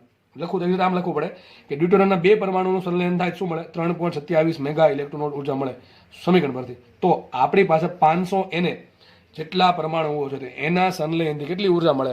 સિમ્પલ રોકડિયા માર્ક્સ વાળો દાખલો છે. તો શું કરવું પડે? આ બેનો ગુણાકાર ભાગ્યા 2, બરાબર કે નહીં? પરમાણુ ઉડી જશે. 500 ઇન્ટુ એને પરમાણુ તો કેટલી ઉર્જા? તો શું કરશું? Q બરાબર 500 ઇન્ટુ એને ગુણ્યા 3.27 મેગા ઇલેક્ટ્રોન વોલ્ટ ભાગ્યા 2, બરાબર. હવે છે ને તમને અહીંથી 2 ભાગ પડે. તમને આન્સર શેમાં માંગ્યું પર ડિપેન્ડ કરે. મોસ્ટલી આન્સર તમને મેગા ઇલેક્ટ્રોન વોલ્ટમાં માંગશે તો કંઈ આને રહેવા દેવાને એમને. પણ માનો કે તમને જૂલમાં આન્સર માંગે તો શું કરવાનું? આ તો બહુ આ તો આવડશે ને. 500 ગુણ્યા શું કરો? એને બરાબર શું મૂકો? 6 10 ની 23, બરાબર. 0.023 મૂકતા નહીં, ચાલશે. 500 ગુણ્યા 6 10 ની 23, આ 327 એમને રાખો. અને માનો કે મેગા ઇલેક્ટ્રોન વોલ્ટમાં આન્સર છે તો આ ભાંગે 2 કરીને તમારો આન્સર આવી જશે, બરાબર છે. પણ માનો કે જૂલમાં આન્સર માંગ્યો તો શું કરવાનું? મેગા ઇલેક્ટ્રોન વોલ્ટને ફેરવા પડે. મેગા એટલે થાય 10 ની 6 ઘાત અને ઇલેક્ટ્રોન એટલે શું કહેવાય? 1.6 10 ની -19 ઘાત. આ આન્સર જૂલમાં મળે. શેમાં મળે? જૂલમાં. એ ડિપેન્ડ કરે ભાઈ ઓપ્શન પર. અહીંથી કેટલું આગળ વધવું એ કોના પર ડિપેન્ડ કરે? ઓપ્શન પર ડિપેન્ડ કરે. પણ અહીંયા જે દાખલો માંગ્યો છે આપણને એમાં આપણને પાવર આપ્યો. પાવર શેમાં પાવર આપ્યો? 10 વોટ. તો શેમાં છે? એસઆઈ કામમાં છે. તો આપણે ડેફિનેટલી ના છૂટકે આપણે શું કરવું પડે? આને જૂલમાં ફેરવવા પડે. એક કામ આ તો બધી ખબર પડી ગઈ ને. હવે આટલી ગણતરી જાતે કરવાની છે દોસ્ત. આટલી ગણતરી જાતે કરો તમારો આન્સર કંઈક આવો આવશે 7.9 10 ની 13 ઘાત. કેટલી ઉર્જા આવશે? તો 7.9 10 ની 13 ઘાત. વિચારો આટલી બધી ઉર્જા ઉત્પન્ન થાય. 7.9 10 ની 13 ઘાત જૂલ ઉર્જા ઉત્પન્ન થઈ. ક્યાંથી? 1 કિલોગ્રામ ડ્યુટેરોનના વિભંજનથી. તો 1 કિલોગ્રામ ડ્યુટેરોનનું વિભંજન કરો કેટલી ઉર્જા મળે? 7.9 10 ની 13 ઘાત. હવે એનો ઉપયોગ શું કરવાનો? બલ્બને ચલાવવામાં. બલ્બનો પાવર કેટલો આવ્યો? 10 વોલ્ટ આવ્યો. ઉર્જા મને મળી કે કેટલી ઉર્જા મળી? 7.9 10 ની 13 ઘાત જૂલ. કેટલી મળી? 7.9 10 ની 13 ઘાત હતું. સમય મળે કે ના મળે? સૂત્ર અહીંયા છે. પાવર બરાબર શું થાય? ઉર્જા ભાગ્યા સમય. તો સમય બરાબર શું થાય? ઉર્જા ભાગ્યા પાવર, બરાબર ને? ટી ના કરતા બનાવો. ટી બરાબર શું? E/P. તો ઉર્જા ભાગ્યા પાવર. ચલો ઉર્જા કેટલી મળી આપણને? 7.9 10 ની 13 ઘાત જૂલ. અને પાવર કેટલો છે? વોટ. વોટને શું યાદ છે? વોટ બરાબર શું થાય? જૂલ પર સેકન્ડ. ખબર છે કે નહીં? ઉર્જા ભાગ્યા સમય જૂલ પર સેકન્ડ. તો વોટનો એકમ શું આવે? જૂલ પર સેકન્ડ. આ જૂલ પર સેકન્ડ. જૂલ ઉડી ગયા, સેકન્ડ ક્યાં જશે? ઉપર. તો 7.9 10 ની 13 ઘાત ભાગ્યા 10 કરો શું આન્સર આવશે? 7.9 10 ની 12 ઘાત સેકન્ડ. તો તમારો જવાબ આવી ગયો. આ તમારો જવાબ. આટલા સેકન્ડ બલ્બ ચાલશે. થોડુંક હજી વિચારવું હોય કેટલા વર્ષ ચાલે તો શું કરવું પડે? તમને કીધું હતું કે યાદ કરો. 1 વર્ષમાં લગભગ 3.17 કે 3.15 કરોડ સેકન્ડ એવું કીધું હતું તમને. યાદ કરો, યાદ હશે તમને. 1 વર્ષમાં આટલી સેકન્ડ હોય 3.17 એક્ઝેક્ટ આટલી હોય 3.17 10 ની 7 ઘાત. તમે 3.15 યાદ રાખશો તો ચાલશે. અમે એક્ઝેક્ટ મૂકી છે તો ટી બરાબર શું છે? 7.9 10 ની 12 ઘાત ભાગ્યા શું કરીએ? 3.7 10 ની 7 ઘાત. તમને સમાન આન્સર મળશે. સેકન્ડનો આન્સર મળી ગયો વર્ષમાં. અને વર્ષ આટલા આવે છે 2.5 લાખ વર્ષ. કેટલા વર્ષ આવે જો ટૂંકમાં ગમે નથી ભાઈ. એક કામ કરો, 1 કિલો ડ્યુટેરન ગોતો.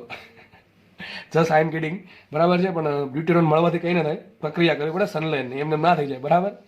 તો ભાઈ આટલા વર્ષ બલ્બ ચાલે. વિચારો 2.5 લાખ વર્ષ બલ્બ ચાલશે પેલો 10 વોટનો, બરાબર. 2.5 લાખ વર્ષ. તો આ તમારો આન્સર છે. દાખલો આ બસ એક જ વસ્તુ કરી આપણને. આપણે શું કર્યું? ખાસ સંખ્યા શોધી બસ. તો પહેલું સ્ટેપ શું? જે પણ દળ આપ્યું છે એ દળમાં કેટલા પરમાણુ શોધી નાખો. ત્રિપદી મૂકીને ગણતરી કરો. પછી આગળ તો પૂછોડ્યું જે છે તમને જે કીધું એ કરવાનું. ચલો આગળ વધીએ આપણે. ચલો નેક્સ્ટ દાખલો આપણી પાસે સામે છે. દાખલો મોસ્ટ ટાઈમ ભાઈ યુરેનિયમનો દાખલો પૂછવાનો ચાન્સ મેક્સિમમ. અત્યાર સુધી મોસ્ટલી એના દાખલા પૂછવાના છે. કારણ કે પ્રેક્ટિકલમાં યુરેનિયમ જ યુઝ થાય છે ન્યુક્લિયર રિએક્ટરમાં, બધાને ખબર છે, બરાબર છે. તો ચલો આગળ વધીએ આપણે. હવે ઉપરની જે પહેલી લાઈન વાંચો એ તમારે યાદ રાખવાની છે. રકમમાં તમે દર વખતે આ લાઈન આપી હોય કે ના આપી હોય ફરક પડતો નથી આપણને, કારણ કે આપણે યાદ રાખવાની છે. ઘણી વખત રકમમાં એ લાઈન આપતા નથી તો આપણને ઘણાને પાછો આવડતો નથી દાખલો આવડી જાય તો લાઈન આપી હોય તો. પણ આપણે એ તમારી લાઈન યાદ રાખી લેવાની છે. ઘણી વખત MCQ પણ પૂછાશે આવો કે યુરેનિયમના એક વિખંડનથી યુરેનિયમનું એક વિખંડન થાય તો સરેરાશ આટલી ઉર્જા મળે. કેટલી મળે? 200 મેગા ઇલેક્ટ્રોન. ઘણા કે સર આંકડો ક્યાંથી આવે? કંઈ નથી. યુરેનિયમ છે એના પર કોઈકનો મારો કર્યો હશે, ન્યુટ્રોનનો, આલ્ફાગણનો, ટૂંકમાં કોઈ પણનો, બરાબર. એટલે શું બને? થોરિયમ અને ટૂંકમાં આખી શૃંખલા પ્રક્રિયા આવે. એ તમે બોર્ડમાં ન્યુક્લિયર રિએક્ટર ભણાવશો. એ ન્યુક્લિયર રિએક્ટરમાં યુરેનિયમની પ્રોસેસ આવે, ક્રિપ્ટોન ને બધું બને, બરાબર છે. એમાં તમે દળ ક્ષતિ ફાઇન્ડ કરો અને આલ્ફાગણ ઉત્પન્ન થાય ગતિ ઉર્જા ફાઇન્ડ, ન્યુટ્રોન જે ઉત્પન્ન થાય છે ગતિ ઉર્જા ફાઇન્ડ કરો તો તમને આ 200 મેગા ઇલેક્ટ્રોન વોલ્ટ ઉર્જા મળે, આરામથી મળે, બરાબર છે. આપણે દાખલા ગણશું એક બે એવું લાગશે તો છેલ્લે. તો યુરેનિયમના એક વિખંડનથી શું મળે છે? 200 મેગા ઇલેક્ટ્રોન ઉર્જા મળે છે. આ તમારે યાદ રાખવાનું છે.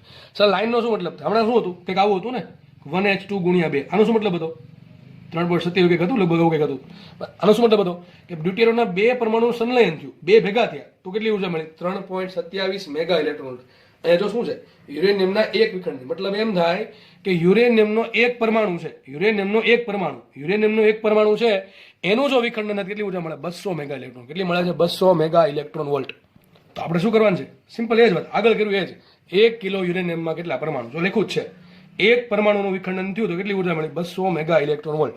તો ક્વેશ્ચન શું છે? 1 કિલોગ્રામ. સર યુરેનિયમ ઘણા બધા સમસ્થાનિક છે. યુરેનિયમ 238, યુરેનિયમ 235, 234, 234, 235, 238, આટલા 3-4 છે, બરાબર. સર લેવાનું કયું ફેમસ હોય? આપણે મોસ્ટલી આ જ લેશું. કયું? યુરેનિયમ 235. કઈ ચોખવટ ન પાડે તો ભાઈ, ચોખવટ કહી દે ભાઈ યુરેનિયમ 92, 238 એ લેવાનું. આપણે 235 કીધું છે તો આપણે એ લેશું. જો કે આપણે ભાઈ કેલ્સી છે નહીં તો આપણે તો ગમે એમ લઈ શકીએ, બરાબર કે નહીં? બહુ જાજો કંઈ ફરક પડશે નહીં. તો વિચારો 1 કિલોગ્રામ યુરેનિયમ કેટલો છે? યુરેનિયમ 92, 235 કેટલા પરમાણુ મને મળી જાય તો વાત થઈ ગઈ પૂરી. તો હમણાં કીધું આને પકડવાનું. 235 ગ્રામ યુરેનિયમ હોય એને શું 1 મોલ કહેવાય? કેટલી સંખ્યા હશે? એને હશે 235 ગ્રામ યુરેનિયમમાં કેટલી સંખ્યા હોય? એને એટલી. તો ક્વેશ્ચન શું છે? 1 કિલોગ્રામ એટલે કેટલા હશે? 1000 ગ્રામ ને, બરાબર ને? 1 કિલો યુરેનિયમ એટલે 1000 ગ્રામ યુરેનિયમ. એમાં કેટલા પરમાણુ? શું કરશું? 235 ગ્રામ યુરેનિયમ હોય તો સંખ્યા કેટલી હશે? એને હશે. તો 1000 ગ્રામ યુરેનિયમ એક સંખ્યા કેટલી? સિમ્પલ ત્રિપદી, શાકભાજી વાળો ભાવ. 1000 ગુણ્યા એને ભાંગ્યા 235. કંઈક આના આમને રહેવા દો અથવા ગણતરી કરી શકો, 5 વડે ભાગ હાલશે. આગળ વધી આપણે તો આટલી મને સંખ્યા મળી ગઈ. મતલબ ખબર પડી કે 1 કિલો યુરેનિયમમાં આટલા પરમાણુઓ છે. તો સિમ્પલ ત્રિપદી મૂકો કે એક પરમાણુનું વિખંડન થાય યુરેનિયમના, આગળ સંલયન હતું એ વિખંડન છે, કે એક પરમાણુનું વિખંડન થયું તો કેટલી ઉર્જા મળશે? આ વસ્તુ તમારે લાઈન યાદ રાખવાની છે. મેં પહેલા કીધું હતું, બરાબર. આ ઘણી વખત આમને પૂછાય, આ આટલું પૂછાય, આટલું, બરાબર. કે એક યુરેનિયમના વિખંડનથી તમને આમ પૂછે ના કે યુરેનિયમના વિખંડનથી સરેરાશ કેટલી ઉર્જા મળે? કેટલી મળે? 200 મેગા ઇલેક્ટ્રોન વોલ્ટ. આ ઘણી વખત છે ને જૂલમાં પૂછે. શેમાં પૂછે? જૂલમાં. તો તમને અહીં તો ફેરવી નાખવાનું છે, બરાબર. એ તો તમે હોશિયાર છો એટલા તો એક પરમાણુ વિખંડન કેટલી ઉર્જા મળશે? 200 મેગા ઇલેક્ટ્રોન વોલ્ટ. તો આપણે પછી કેટલા છે? 1000 ભાગ્યા 235 ઇન્ટુ એને આટલા છે, એના માટે ઉર્જા કેટલી? તો બસ સિમ્પલ આ બેનો ગુણાકાર ભાગ્યા 1 કરો ના કરો તો આન્સર શું આવશે? 1000 ભાગ્યા 235 ઇન્ટુ એને કેટલા આવશે? 6 10 ની 23 ગુણ્યા 200 મેગા એટલે 10 ની 6 અને ઇલેક્ટ્રોન 1.6 10 ની -19 જૂલ. બધી ગણતરી વ્યવસ્થિત કરશો તો આટલો આન્સર આપશે તમને. આ હું તો કહું, આ યાદ રાખી લેજો, આ પણ યાદ રાખી લેજો. કારણ કે 1 કિલોગ્રામ વાળું છે ને બહુ કામમાં આવશે. 1 કિલોગ્રામ વાળો પૂછે કે ના પૂછે, પણ એની જગ્યાએ તમને 2 કિલોગ્રામ પૂછે તો શું કરી નાખવાનું? ગુણ્યા 2 કરી દેવાના. તમને અડધો કિલોગ્રામ પૂછે ગુણ્યા અડધો 0.5 કરી દેવાના. કારણ શું? તમને માનો કે યાદ નથી કે ભાઈ 1 કિલોગ્રામ યુરેનિયમથી કેટલી ઉર્જા મળે, તો તમારે શું કરવું પડશે? આ બધું ગણતરી પાછી કરવી પડે. એના કરતાં હું એમ કહું છું, દાખલો ફેમસ છે, હું આવું બહુ ઓછું કહું છું ગોખવાનું, બરાબર. કારણ કે મને ખુદને નથી ફાવતું આ બધું, પણ આ દાખલો બહુ બધી વખત પૂછાય. અહીંયા દાખલામાં શું કરે? 1 કિલોગ્રામ કે 2 કિલોગ્રામ કરે, અડધો કિલોગ્રામ કરે, 5 કિલોગ્રામ કરે, તો આપણે આ યાદ હોય તો આપણે છે ને 10 સેકન્ડમાં આન્સર ટીક કરી શકીએ. એટલા માટે તમને કહું છું આ દાખલો આખો યાદ રાખી લો. એવું લાગે તો કોઈ જગ્યાએ છે ને ચોપડામાં ફ્રન્ટ પેજ પર લખી નાખવાનું કે એક વિખંડનથી કેટલી મળે ઉર્જા? 200 મેગા યુરેનિયમ માટે. 1 કિલોગ્રામથી કેટલી ઉર્જા મળે? આટલી 8.2 10 ની 13 જૂલ. આ ગણતરી તમે કરશો, વ્યવસ્થિત બધી કિંમત મૂકશો, તમારો કે કેલ્સી વાપરો કે ગમે કરો, આટલો આન્સર આપશે. કેટલો આપશે? 8.2 10 ની 13 જૂલ. કેટલી આપશે? 8.2 10 ની 13. તો આ યાદ રાખી લેવાય. હું તો કહું યાદ રાખી લેવાય, કારણ કે દાખલા આનાથી ઘણા બધા દાખલા પૂછે. તો આટલો સમય બચાવો. આટલો જો ગોખો એવું જરૂર નથી. તમને આ ફટાફટ ફાવતી ગણતરી તો તમે કરી શકો છો. આન્સર બેઠો જ આવવાનો છે. કોઈ પણ દાખલા પૂછે તમારે આટલું પહેલાં કરવું જ પડશે. દળ ગમે એટલું આપ્યું હોય તો હું તો કહું એટલીસ્ટ તમે યાદ રાખી લો કે 1 કિલો, આ કોના માટે છે? 1 કિલો યુરેનિયમ હોય તો આટલી ઉર્જા મળે. જો કે આટલી ના મળે, એફિશિયન્સી ઓછી હોય ઘણી બધી, બરાબર છે. તો એવરેજ આટલી મળે. જો લખ્યું છે સરેરાશ, એટલે સરેરાશ લખ્યું છે. દર વખતે આટલી મળે એવું જરૂર નથી, બરાબર. પણ એવરેજ આટલી ઉર્જા મળે. પણ આપણે યાદ રાખશું 8.2 10 ની 13, 8.2 10 ની 13 જૂલમાં. હો, શેમાં ઉર્જા મળે? જૂલમાં. હવે ઘણી બધા સાલા શું કરે, તને જૂલમાં ના માંગે, કિલો વોટ અવરમાં માંગે. સર આ કંઈક ભણ્યા તો હતા. અરે ચેપ્ટર છે કાર્ય ઉર્જા પાવર. કિલો વોટ અવર કોનો એકમ છે? ચલો આ આવડી ગયું અત્યારે. કિલો વોટ અવર કોનો એકમ છે? પાવરનો, ઉર્જાનો કે કાર્યનો? કોનો એકમ છે? અરે પાવરનો. ઉર્જાનો કાર્યનો ભેગો તો ન હોય, બરાબર. એ સરખો જ હોય બેનો. તો કિલો વોટ અવર છે ભાઈ કોનો એકમ? ઉર્જાનો. કોનો એકમ છે? ઉર્જાનો. પાવરનો એકમ છે. આમ થાય કિલો વોટ અવર. ચલો આ કિલો છે ને જગ્યાએ શું લખું? 10 ની 3 ઘાત. જો કે આ બધું શીખવાડ્યું છે. વોટની જગ્યાએ શું લખું? જૂલ પર સેકન્ડ. અને અવરની જગ્યાએ શું લખું? 3600 સેકન્ડ. ઉડી ગયું શું? સેકન્ડ ઉડી ગયા શું? 3600 ગુણ્યા 10 3 શું કહેવાય? 36 10 5 બરાબર. આને શું કહેવાય? જૂલ. તો 1 કિલો વોટ અવર એટલે કેટલા થાય? 36 લાખ જૂલ. શું થાય? 36 લાખ જૂલ. યાદ રાખજો. તો કે યાદ નહીં, અત્યારે યાદ હોવું જોઈએ. આમ તો દાખલો પૂરો થઈ ગયો ભાઈ, દાખલો પતી ગયો છે. માનો કે ઓપ્શનમાં તમને જૂલમાં આન્સર નથી, પણ કિલો વોટ અવરમાં છે. એમાં છે કિલો વોટમાં. તો હવે તમને બીજું કંઈક નવું શીખવાડવું પડશે ને મારે. ઘણા કેસ આ કિલો વોટ અવરનું તમે શીખવાડું ને એટલા માટે કહું છું કે તમને જૂલમાં આન્સર, જો તમે 3 રીતે આન્સર પૂછે, મેગા ઇલેક્ટ્રોન વોલ્ટમાં રાખે એમને રાખો તો ચાલશે. જૂલમાં જવાનું. અને માનો કે જૂલમાંથી લોકો કૂદકો મરાવે છે તમને કિલો વોટ અવરમાં, તો શું કરવાનું? સિમ્પલ. 1 કિલો વોટ અવરમાં શું થાય? 36 10 5. એ જ લીખું છે અહીંયા. 1 કિલો વોટ અવર બરાબર કેટલા થાય? 36 10 5 જૂલ. તો જૂલને કરતા બનાવો. જૂલ બરાબર શું થાય? 1 કિલો વોટ અવર છેદમાં શું આવશે? 36 10 5. તો તમારો જૂલનો જે આન્સર છે એને તમારે આના વડે ભાંગવો પડે. કોના વડે ભાંગવો પડે? 36 લાખ વડે. 36 લાખ વડે ભાંગો તો તમને આન્સર આવો મળશે. 2.27 ગુણ્યા 10 કિલો વોટ અવર. આજે કિલો વોટ અવર છે ને, એને આપણે સિમ્પલ ભાષામાં યુનિટ કહીએ. આપણે કહીએ ને વીજળી ઇલેક્ટ્રિસિટી બિલ આવે બધાને ઘરે, મહિને 2 મહિને જ્યારે આવતું હોય ત્યારે, બરાબર છે. તમે કંઈક યુનિટ, આ મહિને 200 યુનિટ બેળા કે 300 બેળા કે 500 બેળા કે 5000 બેળા, એ યુનિટ હકીકત શું છે? આ છે કિલો વોટ અવર એટલે યુનિટ. તમને યાદ હશે, ચેપ્ટર છે, રિવિઝન જેને કર્યું હશે એને કંઈક યાદ આવશે. બાકી તો હા કંઈક સર આવું ભણાવ્યું તું તમે, બરાબર, એવું જ થશે. તો આ એટલા યુનિટ વિચારો, આમે યાદ રહી જવું છે. 2.25 કરોડ કેટલા થાય? 2.27 આપણે 2.25 યાદ રાખો ને, કેટલા થાય? 2.25 કરોડ યુનિટ. 2.25 કરોડ યુનિટ. વિચારો 1 કિલો યુરેનિયમના વિભંજનની, તો વિચારો, ઇમેજિન કરીને જુઓ હવે. 1 કિલો યુરેનિયમ છે એનું વિભંજન કરો તો 2.25 કરોડ યુનિટ ઉર્જા ઉત્પન્ન થાય. વિચારો ખરા. તમારા ઘરે કેટલું બિલ આવતું? 400 500 600 એટલું, ટૂંકમાં એટલું આવતું હશે. એક મહિનાની વાત છે. વધીને મેક્સિમમ ગમે એટલું આખો દિવસ ગમે એટલું ચાલુ રાખો, 600 700 યુનિટ બળે. નોર્મલી એવરેજ 200 300 જે પછી જેવો આપણો યુઝ એટલું બળતું. આ કેટલા છે? 2.25 કરોડ. 2.25 કરોડ યુનિટ ઉર્જા મળે. તો તમારે 3 વસ્તુ યાદ રાખવાની છે. 3 વસ્તુ કઈ? એક વિખંડન થાય તો 200 મેગા ઇલેક્ટ્રોન ઉર્જા મળે. કેટલી? 1 કિલોથી 1 કિલોનું વિખંડન થાય કેટલી ઉર્જા મળશે? 8.2 10 જૂલ. અને આ પૂછો આ યાદ રાખી લો, કારણ કે આપણો આટલો સમય બગાડવો નથી, બરાબર. કારણ કે આ ભાંગાકાર પાછો નહીં થાય. 8.2 10 13 ભાંગ્યા આટલું કરવામાં સમય લાગે 36 વડે ભાંગવામાં. એટલે આ યાદ રાખી લો. 2.27 10 એટલે આમને યાદ રહે 2.25 કરોડ, બરાબર છે. આટલા યુનિટ ઉત્પન્ન થાય. ચલો તો આપણે દાખલો ગણીએ બીજો. હવે તમે જોજો, તમે જે વસ્તુ યાદ રાખીને તમને કેટલી કામ લાગશે. જો હમણાં ફટાફટ આ દાખલો તરત સોલ્વ થઈ જાય. બાકી આ દાખલો ગણવા માટે પહેલા આગળનો દાખલો આખો ગણવો પડે. રકમ વાંચી એટલે ખબર પડે તમને. રકમમાં એવું લખ્યું છે યુરેનિયમ 92 235 ધરાવતું કોઈક રિએક્ટર છે. એમાં કયું ફ્લુઇડ વપરાય છે? યુરેનિયમ 92 235. ટૂંકમાં આ ફ્યુલ, આ ફ્યુલનો બળતણ તરીકે યુઝ થાય છે યુરેનિયમનો, બરાબર છે. ક્વેશ્ચન આવો છે, એક રિએક્ટર છે 30 દિવસમાં 2 કિલો બળતણ વાપરે. મતલબ એમ શું કહે છે? એક રિએક્ટર છે એ યુરેનિયમ 235 નો યુઝ કરે છે. અને આ જે રિએક્ટર છે એ 30 દિવસમાં 2 કિલો યુરેનિયમ બાળી નાખે છે. ટૂંકમાં 2 કિલોગ્રામ યુરેનિયમ શું થશે? વિભંજન થશે. તો ક્વેશ્ચન એમ છે, આ રિએક્ટરનો આઉટપુટ પાવર તમને ખબર હશે. કોઈ પણ જગ્યાએ સોલર પ્લાન્ટ નખાય કે ન્યુક્લિયર પાવર પ્લાન્ટ નખાય કે કોઈ થર્મલ પાવર પ્લાન્ટ નખાય, તમને એમ કહેતા કે ભાઈ આ જે પાવર પ્લાન્ટ છે, બરાબર છે, એ લગભગ 200 મેગા ઇલેક્ટ્રોન વોલ્ટને 200 મેગા વોલ્ટની ઉર્જા ઉત્પન્ન કરશે, પાવર ઉત્પન્ન કરશે. હકીકત શું છે એ અહીંથી ખબર પડી જાય, બરાબર. આ શબ્દ બહુ જરૂરી છે, આઉટપુટ પાવર. ટૂંકમાં રિએક્ટર છે કેટલો પાવર ઉત્પન્ન કરે શોધવાનું છે. તો સિમ્પલ, મારી પાસે જો મને દિવસ આવતી દિવસ કેટલા ટી બરાબર આવતું હતું 30 ડેઝ. ડેઝ શું કહેવાય? 24 કલાક ગુણ્યા 3600 મળી ગઈ સેકન્ડ. આમને મળી ગઈ સેકન્ડ, બરાબર કે નહીં? એક દિવસમાં આટલી સેકન્ડ હોય. 24 10 36 24 ગુણ્યા 10 3600 અરે સોરી 24 ગુણ્યા 3600 સેકન્ડ એક દિવસમાં હોય. ઇન્ટુ 30 કરો શું મળે? તમને સમય મળી દો. તમારે પાવર શોધવાનો છે. પાવર ક્યારે મળે? સમય હોય અને ઉર્જા હોય. તો ઉર્જા ભાંગ્યા સમય કરો, તમને પાવર. સમય તો આવ્યો. 30 ની કે 60 દી કરે, 3 દી કરે, 2 દિવસ કરે, 15 દી કરે, અને ઈચ્છા એટલા દિવસ કરે, મને કઈ ફરક પડતો છે નહીં. મને સમય ટૂંકમાં આપશે. સમય આપી દીધો. પાવર શોધો, સમય આપ્યો. ચલો બાકી શું ઘટે? ઘટે શું સર? ઘટે છે ઉર્જા મળી ગઈ. ઉર્જા ક્યાંથી મળશે? અરે 2 કિલોગ્રામ યુરેનિયમ છે, એનું શું થશે? વિભંજન થશે, એનું દહન થશે, તો કંઈક ઉર્જા મળશે. કેટલી ઉર્જા મળે? તો દાખલો આખો ગણવાનો. આખો દાખલો આ પ્રમાણે કે એક વિભંજન થાય તો 200 મેગા ઇલેક્ટ્રોન ઉર્જા મળે. તો 2 કિલો કેટલી? હવે આ આખો દાખલો આગળ જે ગણે બેઠો ગણવાનો તો તમને કંઈક આંકડો આવશે. એમ ના કરવું હોય તો સિમ્પલ, મેં કીધું ને, યાદ રાખી લો કે 1 કિલોગ્રામ યુરેનિયમ હોય, 1 કિલોગ્રામ યુરેનિયમ હોય, હમણાં કીધું પ્રમાણે 2.27 કરોડ યુનિટ મળે, અથવા ડાયરેક્ટ જૂલમાં જઈએ આપણે, કેટલું મળશે? 8.2 10 13 જૂલ. મેં કીધું ને યાદ રાખી લો. તો 1 કિલોગ્રામ યુરેનિયમમાં યુરેનિયમમાંથી આપણને આટલી ઉર્જા મળે તો 2 કિલોમાં કેટલી મળે ગુણ્યા 2 કરી દેશું 1 કિલોગ્રામ યુરેનિયમ આટલી ઉર્જા આપે બરાબર તો 2 કિલોગ્રામ કેટલી આપે ગુણ્યા 2 કરી દઉં તો 8.2 10 ગુણ્યા શું કરો 2 કરો કેટલી મળશે 16.4 10 જૂલ આ ઉર્જા મળી ગઈ હવે શું કરો ઉર્જા મળી ગઈ ભાગ્યા શું કરો સમય તો ચલો પાવર બરાબર શું થાય ઉર્જા ભાગ્યા સમય ચલો ઉર્જા કેટલી મળી આપણને 16.4 10 જૂલ બરાબર ઇન્ટુ શું છે 30 દિવસ હવે આન્સર મોસ્ટલી શેમાં વોટમાં હોય આ દિવસ ચાલીને શેમાં ફેરવું પડે સેકન્ડમાં ફેરવું પડે તો 30 ગુણ્યા 24 ગુણ્યા 36 કરી નાખું બધું બેઠું સિમ્પલ ગણતરી કરશો તો તમારો આન્સર કંઈક આવો આવશે 61.75 મેગાવોટ ટૂંકમાં આ જે રિએક્ટર છે એ આટલા મેગાવોટનું કહેવાય કેટલા મેગાવોટનું કહેવાય એપ્રોક્સિમેટ 62 મેગાવોટનું કેટલા મેગાવોટનું કહેવાય 62 મેગાવોટનું આ રિએક્ટર કહેવાય મતલબ એમ થાય કે રિએક્ટર 62 મેગાવોટનું મતલબ શું થાય એમાંથી એ રિએક્ટર છે એ 1 સેકન્ડમાં 62 મેગાજૂલ એટલે 62 10 ઘાત એટલે કે 6.2 કરોડ 6.2 કરોડ જૂલ ઉર્જા આપે 1 સેકન્ડમાં વિચારો ઉર્જાની વાત છે 6.2 કરોડ ઉર્જા આપે તમે આને છે ને